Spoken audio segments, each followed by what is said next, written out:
65 years ago, a new era began in the life of our country. On the 2nd of June 1953, a beautiful 27-year-old woman was crowned Queen Elizabeth II. It felt like a new era because there was also a kind of sense of romance about it. All the years of privation had passed, and this was a moment to celebrate. The coronation was momentous for another reason. This ancient ceremony was being filmed for the first time. 1953 marked a historic moment when film and television brought monarch and people closer together for the first time. It was as if we, the viewers, were actually in Westminster Abbey witnessing the coronation with our own eyes. It was the moment that the Queen became our Queen. Not only that, this was also the era of home movies, even for the royal family. The Queen's passion for filmmaking caught on across the nation.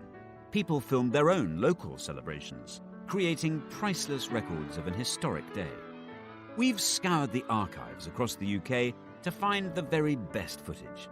As you'll see, the joy of this thing just shines out of the screen.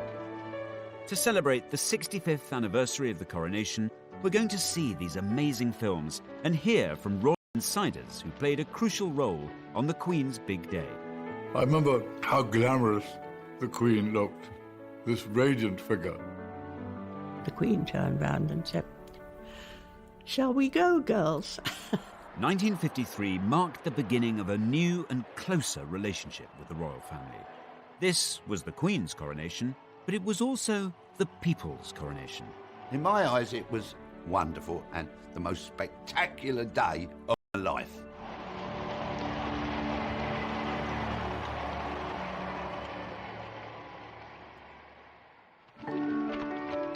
The coronation of Queen Elizabeth II was a day of national celebration, a moment of glorious technicolor after the dark days of the Second World War. The romance of the coronation captured everyone's imagination. Actor Michael Crawford was 11 years old at the time. This brought our country together. It's very stirring and moving and brings out great pride. This is ours. It's our Queen. Michael was so excited that he made his own scrapbook, painstakingly recording each coronation detail.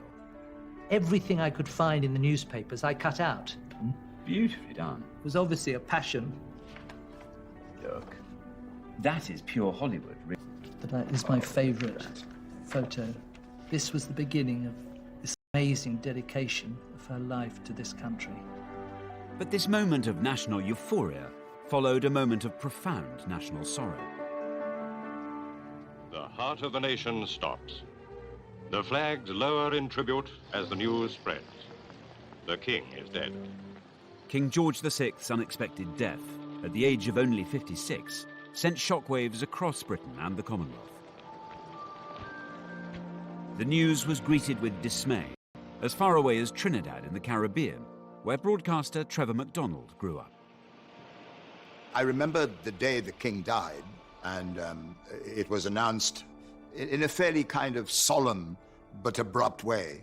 And that was the end of the day. And I don't remember how many days we were off school, but that was a moment of great, great, great sadness.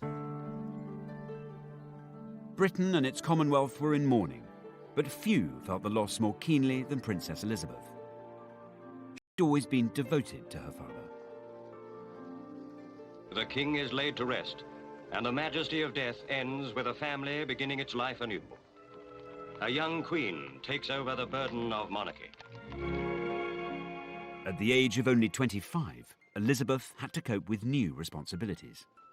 God save the Queen. Here was this young English princess who was taking on what everybody thought was the enormous task of being Queen of England and also of the Commonwealth. And that struck a deep, deep chord with people.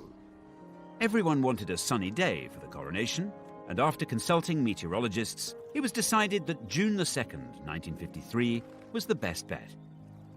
As soon as the date was announced, coronation fever began to grip the country. Actress Alison Steadman was 6 years old at the time. I grew up in Anfield, in Liverpool, It was a small house, but we had 3 bedrooms, little garden at the back, where my dad grew vegetables and rhubarb. There was still rationing when I was a child. There was a lot of bomb sites. The build-up to the coronation was so exciting. I probably would say it was one of the happiest periods of my childhood. Excitement was also sky high in Bethnal Green in London's East End, where entertainer Len Goodman lived with his family. Back then, they didn't make such a hullabaloo about things, but everywhere there was this buzz of excitement, of anticipation. The Queen's coronation was a big deal. Organisers was littered with bomb sites. Materials were in short supply. Even so, every detail had to be meticulously planned. Models were built to show the Gold State coach would travel from Buckingham Palace to Westminster Abbey. English monarchs had been crowned here since 1066. The Abbey normally held 3,000 people. This time, it would have to accommodate 8,000 guests. At the beginning of 1953, in fact, literally on the 1st of January, Westminster Abbey closed its doors to visitors so that it could transform itself, the greatest transformation in its history. Railway tracks were laid down here so that materials and supplies could be whisked into the Abbey. And bit by bit, scaffolding grew up these pillars here. Eventually, there'd be huge banks of sitting here. But interestingly, of the whole area of the Abbey, all attention was actually focused on this tiny area here, the intense, sacred focal point of the coronation itself. This is where the coronation chair sat, facing the altar. The coronation was an ancient religious ceremony. How much of it people should see was a big issue for everyone involved, especially for the people at the heart of the ceremony, like the Queen's maids of honour. With the advent of television, there was a lot of argument about whether the coronation should be shown on the television or not. And there were 2 camps. In one camp were establishment bigwigs, including the Archbishop of Canterbury and the Prime Minister, Winston Churchill. They wanted a private ceremony. In the opposing camp was a moderniser, the Duke of Edinburgh. He was in a powerful position, both as the Queen's husband, but also as the chair of the commission overseeing coronation preparations. The forces of modernity, led and championed by the Duke of Edinburgh, were saying, bring the cameras in. We have to shed light on this. We have to share this celebration, not just with Britain, but with the rest of the world. The Duke of Edinburgh understood the power of film and television. In 1951, he'd even appeared on the big screen himself. What do you want to see me about? He'd used the power of film to campaign for playing fields for inner city children. Well, come on. What is it? For months, the arguments raged, but eventually, the Duke won the day. The coronation ceremony would be filmed for the first time.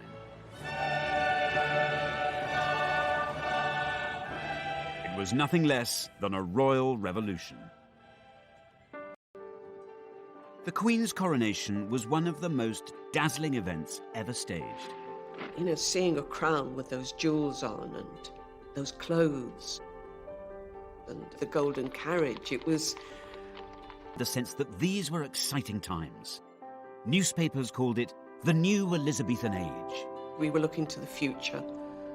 We had this, you know, lovely princess who was now becoming a queen. So life was going to be good. This new age would start with a burst of pageantry. Each detail was painstakingly rehearsed. The Queen's young cousin, Prince Michael of Kent, took part in the practice runs for the big day. The coronation was the most extraordinarily exciting thing, especially for a small boy of about 10 or whatever I was. When we all knew the coronation was going to take place, I was at prep school in those days, and we talked about coronagas and how splendid it was and what fun it was. The rehearsals were splendid because I had to walk, as did most of my family, the whole length of Westminster Abbey to get to our pews. And of course, to start with, the rehearsals were in ordinary clothes. And then as you got nearer to the day, you found yourself in all your finery. Now, I had a very, very smart kilt outfit. Rehearsals were daunting, especially now the ceremony was being filmed. It was particularly nerve-wracking for the 6 young women who'd been chosen to accompany the Queen, her maids of honour. In some ways, it felt quite frightening, but as the time got nearer, I became even more frightened when I discovered it was going to be filmed worldwide. We kept thinking, wouldn't it be awful if you fell over or tripped or fainted was the big fear. Banks of cameras would film the Queen's every move.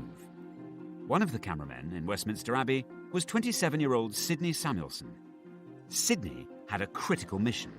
He had to capture the precise moment that the Queen was crowned. You must have been aware that you were at the centre of the most important event of that day, that year. Although I was relatively young, it was the most marvellous assignment of my life. I was in a soundproof booth to keep the noise of the cameras inside the booth and not interfering with the coronation. The noise of this camera was such that you had to be in a soundproof box. Would you like to hear the noise? Yeah, I'd of love the to. camera? Let's hear it. What do you think of that? I see. It's not ideal, is it? Every cameraman in the Abbey, they'd never done anything like it before in their lives. Film footage shot inside the Abbey would be shown not just in Britain, but all over the world. People throughout the Commonwealth would see the Carnival, celebrate the occasion, Elizabeth Coronation. Trinidad was a colony, and it was very, very British. And news of the impending coronation was a time of great, great anticipation. The national anthem was being played everywhere. People in England referred to the Queen of England. We thought she was our queen. If the Queen was important to the Commonwealth, then the Commonwealth was equally important to the Queen. She even had its floral emblems sewn into her coronation dress. The public were fascinated by the details of the Queen's coronation wardrobe. On top of her gown, she'd wear a special robe of estate, made of velvet and trimmed with ermine. Embroiderers from the Royal School of Needlework sewed elaborate designs onto the robe with real golden thread. This is a sample that was done in 1953, and the design is peace and plenty. So we have wheat ears, wheat leaves, olives, olive stem and olive leaves as well. I suppose when cameras from above could look down on that sort of long, great, it would sort have of the been royal purple, it must have looked amazing. 12 embroiderers worked on the robe in shifts, 7 days a week. It took them 3,500 hours to complete.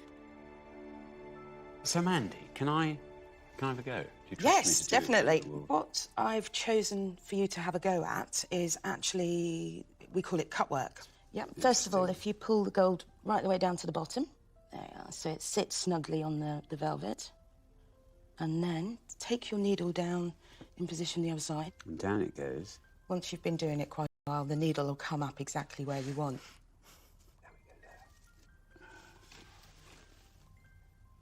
I'm not going to pretend I'm not thrilled with that, Mandy. It was good, actually. Yeah, you got it in the right place first time. There's an embroidery in you. The filming of the coronation created additional challenges. The Queen had to look good on camera for the millions watching. Top makeup designer Thelma Holland was brought in to help.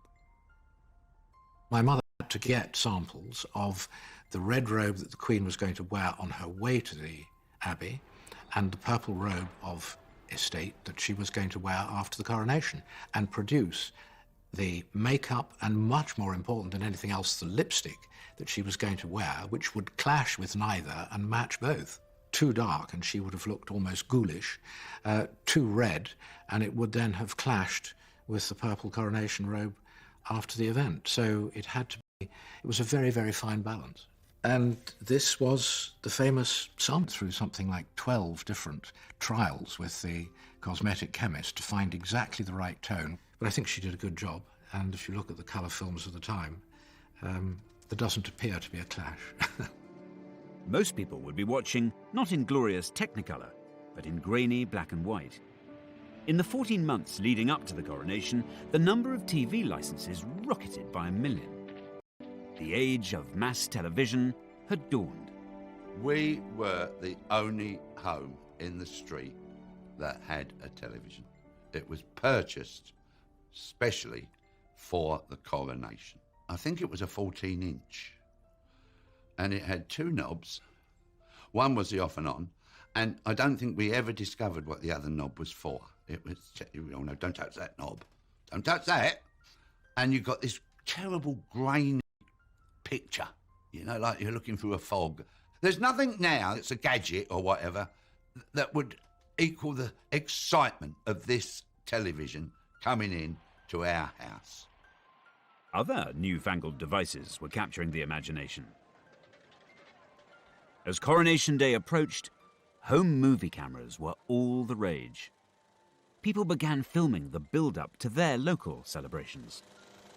And there now exists a fabulous archive of films from up and down the country. I've looked at scores of them, and I think this one from Aberfan and Merthyr Vale in Wales is my favourite. It just has such an exuberance about it, such eccentricity. I mean, in some places it's just plain odd. But apart from anything else, the heart of the thing just shines through. It's wonderful.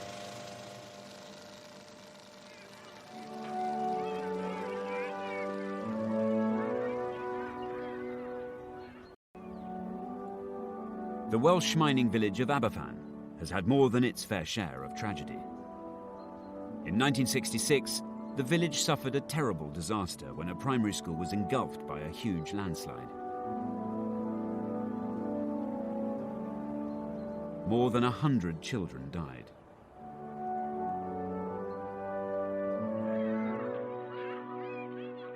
But the Coronation film is a record of an earlier and happier time. Well, I think I might have found a couple of people who actually appear in the film. So I've come here to Aberfan to talk to Chris and Eileen, who are going to tell me a bit more about this place. But also, I really want to get the inside track on what exactly happened, what it was like on that wonderful day of celebrations back in 1953. I'll go for this. Hello. Hello. Are you Chris? I am. Hello. How do you do? I'm Alexander. Thank you. Lovely to meet you. So why do you think everyone was so excited? What was it that you were excited? Was it everybody coming together, or was it... Oh, it was lovely. And everybody decorated their windows, and there was a competition for that. And everybody put flags up. And the comical thing was that we saw some really funny ladies. And in the middle of a couple of the lines, they put their big bloomers up. In the middle. What, in the bunting? Yes. You'd have triangle, triangle, triangle, yeah. bloomers, triangle... You'll never... And everybody used to be laughing. And it was really funny, you know. We had a lot of fun. And there was the Queen. I was an attendant to the Queen. Our local farmer, Donald, he gave us he drove the tractor and they decorated it beautiful. And we'd go around Aberfan on it. It was lovely. What's so lovely is you've got this beautiful carriage being driven by the tractor. Tractor. As we were going down through Aberfan, everybody'd be out there, there'd be hundreds of people, and they'd be all clapping and cheering, and we'd be all waving. But I think that's a lovely way community works, actually, because these celebrations were going on up and down the country, so every different community had a kind of link to what was happening in Westminster Abbey. Yeah, it was lovely. You was like felt if you were there anyway, weren't you? Really, you felt if you were. Exciting. If you know, the only thing was missing was her. Yeah. By June 1953, the build-up was over. The great day had arrived. Can you imagine what must have been going through the mind of this young 27-year-old woman on the 1st of June 1953, the coronation now just hours away? Because behind all the pomp and the pageantry was a very simple, very solemn ritual that would be enacted. It would mean that the young woman who walked into the Abbey behind me would then emerge as Queen Elizabeth, forsaking normal family life with her 2 young children, a young husband, and dedicating herself to country and Commonwealth. And as if that weren't enough, doing it in the most visible and public way imaginable. Millions waited with bated breath for a day of pageantry, the like of which the world had never seen. Just like Christmas, but more so, really. It was like Christmas with knobs on.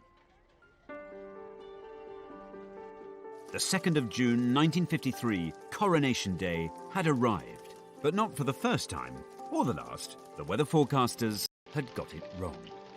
Well, wouldn't you know it, the 2nd of June 1953 dawned chilly and wet, but that was never going to dampen the spirits of the 30,000 people who'd camped out throughout the night in order to catch a glimpse of the Queen the next day.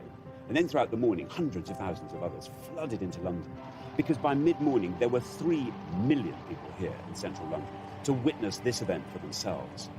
And then kings and queens and 750 broadcasters were broadcasting in 39 languages to take the event global.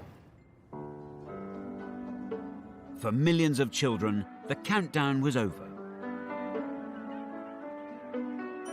From the moment I woke in the morning, it was exciting. It was like, oh, hurry up, hurry up, hurry up. You know, we want the party, we want the games, you know, we want to watch it on television. One group of children had an extra reason to feel excited. Choristers from St. Paul's Cathedral were singing in the coronation service. The boys would be in the Abbey for 7 long hours, with no chance even to nip to the loo.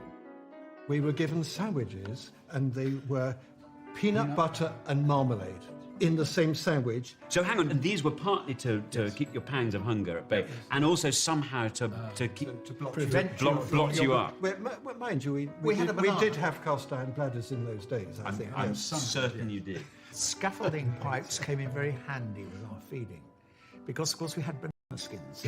Of course, you just feed them down. We just dropped them down the scaffolds. You didn't? Yes, we did. God. Yes, even you. And he was meant John, to be head boy, I'll have you know. The coronation was now only a few hours away.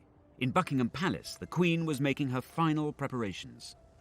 Royal makeup designer Thelma Holland was with her in the palace. The Queen said to her, "It's such an important occasion for me that I would rather that the least number of people should be fussing around me before I go off to the Abbey. Do you think I'm capable of doing my own makeup?" And my mother said to her, "Yes, Mum, I'm sure you're perfectly capable of doing it." And the Queen then said to her, "I would like you to be here just in case." She did her own makeup for the coronation. I think it was such a momentous occasion for, what after all was a young woman. And the idea that she had a moment to herself on her own would have been extremely important to her. By 9 o'clock, coaches were assembling at Buckingham Palace to take the great and the good to Westminster Abbey, including Prime Minister Winston Churchill. The Queen's young cousin, Prince Michael of Kent, was waiting with his family at the palace. It was a foul day. It rained the entire day long. It was cold, it was miserable, it was wet. From our point of view, it was a wonderful opportunity to have a very large assembly of cousins who came from all over Europe. My mother, Princess Marina, and my sister, Princess Alexandra, and my brother, the Duke of Kent. All 4 of us who were doing the street lining were very impressive, because it was it's quite a long way to Westminster Abbey from Buckingham Palace. There was an enormous crowd, and they had periscopes, a lot of them, which were strange-looking devices, where you looked through a viewer, and you then went up, and there were just 2 mirrors, one there and one there, and you could look over the heads of the people in front of you and see what was going on. And so you had a forest of these rather strange-looking things, which were sticking out from the crowd. 3 million spectators lined the coronation route. In the crowd was actor Michael Crawford, who was 11 years old at the time. Huge numbers of people. Do you remember that? So where did you watch the... We went to the Markle. Oh, you were there? Yes, just here. Just here. At the foot of these steps on the Mall. Yeah. And you see thousands of soldiers, and it's the pageantry and the uniforms, the regalia, and the noise of horses walking by, and people's kindness of helping kids to see. Policemen were lifting them up and holding people, and there was this extraordinary spirit. As throngs of people on the streets of London strained for their first view of the Queen, millions more gathered in living rooms to watch the greatest live broadcast ever seen. All the kids were sitting on the floor. Then my nan and all those oldie ones, they were in chairs, sitting round. All the mums and the dads were standing There's people looking through the doorway. So, to millions of viewers in Great Britain and Western Europe came pictures of a ceremony and a scene which they will never forget. It was mesmerising. The Queen's carriage was due to leave Buckingham Palace at 10:26 a.m. precisely. You can imagine the build-up, the excitement. A great deal of hustle and bustle and fiddling around and making sure things were put on the right way round. I remember how glamorous the Queen looked, this radiant figure. The Queen travelled to Westminster Abbey in the Gold State coach. It weighed a mammoth 4 tons and had been used in every coronation since George IV's in 1821. The horses that were used to pull the coronation coach were 8 greys, which came from the Royal Mews at Buckingham Palace, and I don't think there are very often occasions where 8 greys pull a coach. You have to have as many, quite a heavy responsibility. I think it has any brakes, for example. And of course, my granddad, who was a bit of a lad, he would be doing a running commentary. He'd be giving us all the old, oh yeah, well, of course, the coach, he'd go. Yeah, the coach, blimey. That coach had been around for 5,000 years, and he'd give it all that, you know, didn't know anything, really. And he'd have a bottle of beer, Crown Ale. The coach, which through the centuries has borne 6 monarchs to their coronations, has never carried one more fitted for the tasks of sovereignty than she who now is to be crowned. Waiting at the entrance to Westminster Abbey were the 6 young women who had helped carry the Queen's coronation robes, the Maids of Honour. I was one of the ones to take her out of the carriage when she got to the Abbey, and she didn't appear to me to be in the least bit worried. The Queen turned round and said, "Shall we go, girls?"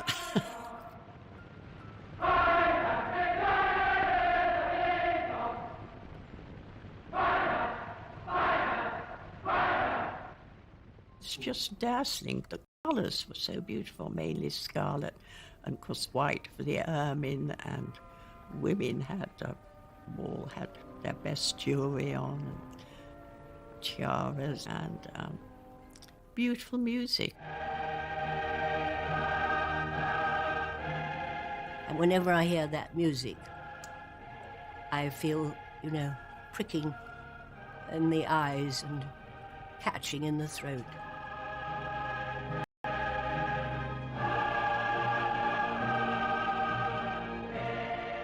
The only time we were separated was when she was anointed. She went and sat alone in the chair. Anointment was the spiritual heart of the coronation.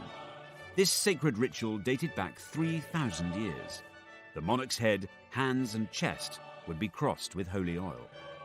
The anointing was so sacred that the cameras were not allowed to film it.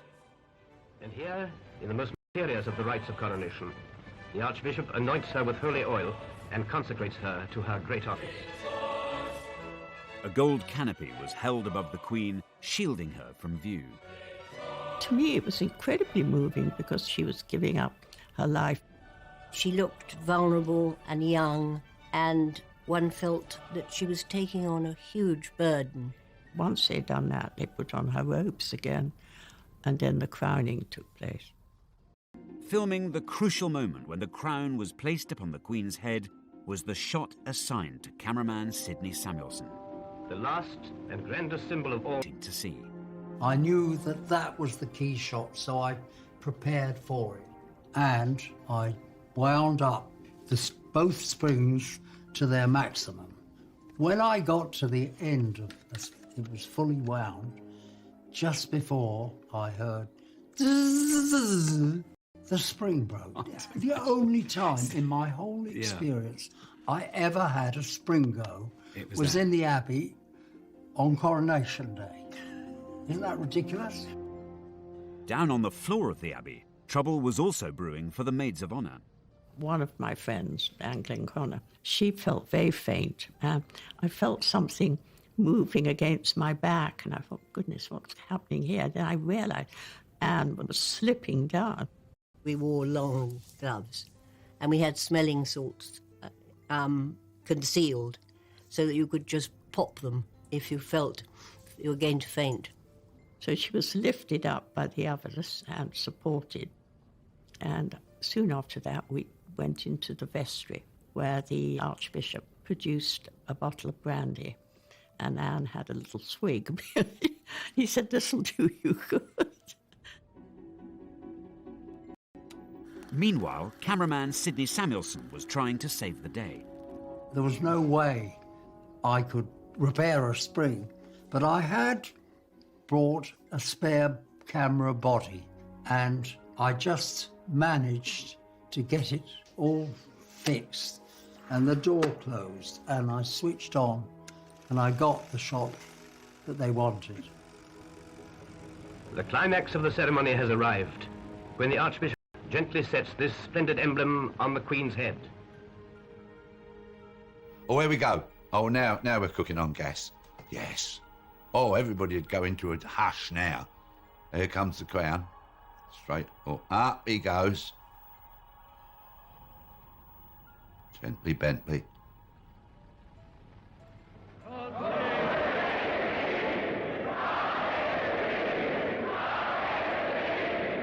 And the trumpets sound.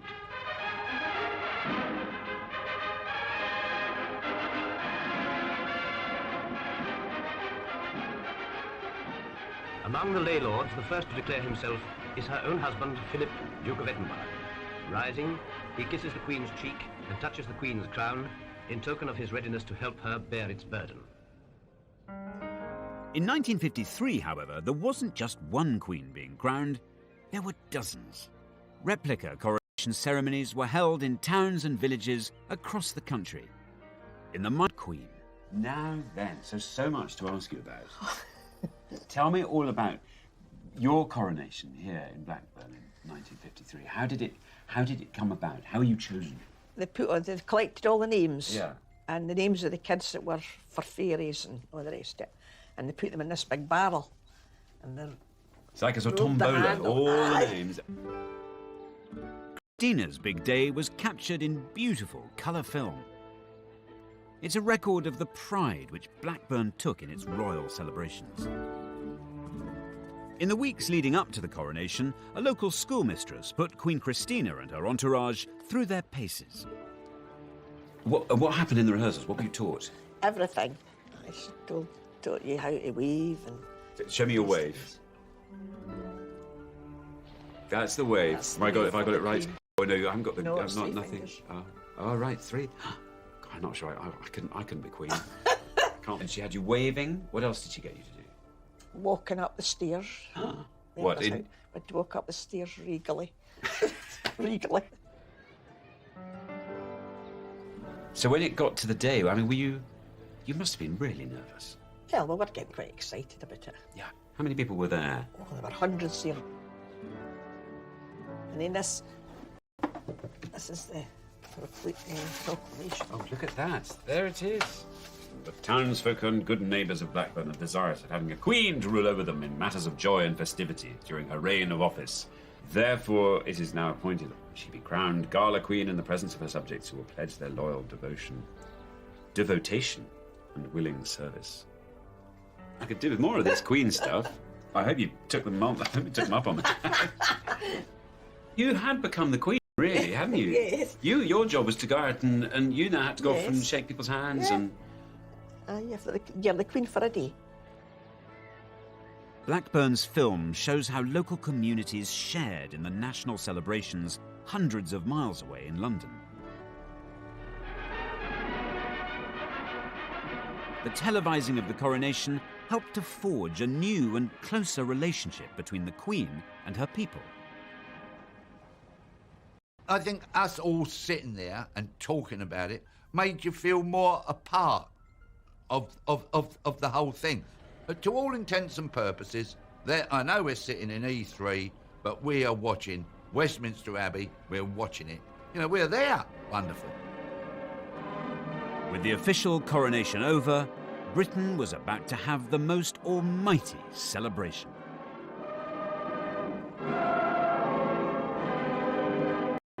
she was a pretty young English rose. And to watch this new age come into being with the coronation of the Queen was a moment to celebrate. It was a wonderful day and a wonderful occasion, and amazing to think we're here all these years later. The coronation of Queen Elizabeth II took a mammoth 3 hours. But by early afternoon, the ceremony was over. She was smiling like anything. She was thinking to herself, well, that's a job well done. She had every right to think that because she had done a wonderful job. And there was a moment where she takes off the crown, which weighs an absolute ton, and she put it on the table. And Prince Charles, who was then about 4, came running across from the other side of the room, saw it lying there, and tried to pick it up. Luckily, a lady in waiting swiftly moved in, took it away from him, and put it higher up, because he could easily have dropped it. Now, to delight the thousands below, the Queen and her family step onto the balcony. And we went out on the balcony, and the cheering, I've never forgotten that. That was extraordinary. If you look to the right or the left, everybody was cheering, and some people were crying with joy. I mean, there was a real kind of feeling of euphoria, but we were all rejoicing.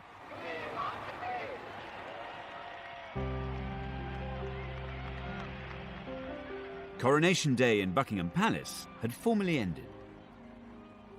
But in the East End, the party was just beginning. Now look at this. Hey, hey? Look at this. Elizabeth R, 1953.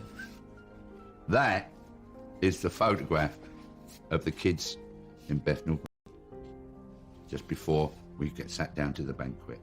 There's me, little Lenny boy, and the rest are just the street kids of our street. Prime Minister Winston Churchill had lifted sweet rationing in time for the coronation so children could tuck in to a sugary feast. We all had to sit down and then sang God Save the Queen, and then off we went with the food. And course after course. It was, honestly, it was like a tasting menu. Oh, salmon, sat up, yeah. Salmon sandwiches, how posh. Gorgeous. Coronation Day was drawing to a close in Britain, but on the other side of the Atlantic, anticipation was still building. At London Airport, Royal Air Force Canberras were warmed up and waiting for a 5-hour transatlantic dash. Yes. 85 million Americans tuned in to watch the Queen being crowned. The coronation had become the world's first global event, enjoyed everywhere and preserved on film for all time. But it's back home where the memories of Coronation Day remain strongest. So tonight I'm staging my own world premiere. I'm showing the 1953 Aberfan coronation film so villagers can see it and enjoy it for the first time. Hi there. How you doing? Welcome. Ah, and here's Mary. I'll no fear. I'm here. Well, ladies and gentlemen, we've got such a treat for you. I don't know how many of you, if any of you, have seen this before, but this is a film that was shot here, right here in Aberfan, on the 2nd of June in 1953. As you'll see, the joy of this thing just shines out of the screen. Anyway, enjoy it, and I'll speak to you all at the end. But thank you again so much for coming. Oh, there's a light. Oh, there's my sister with that second. Yeah, that's her there. That's my sister. Yeah, and Glenn is over the other side. Oh, look. Oh, that's me, look, that's me there. The party that took place here in Aberfan was mirrored in communities across the UK. From Brighton to Blackburn, from Leicester to London, the whole nation joined in. There are over 100 films of local coronation celebrations filmed in every corner of the UK. Taken together, they're a shared record of a unique day.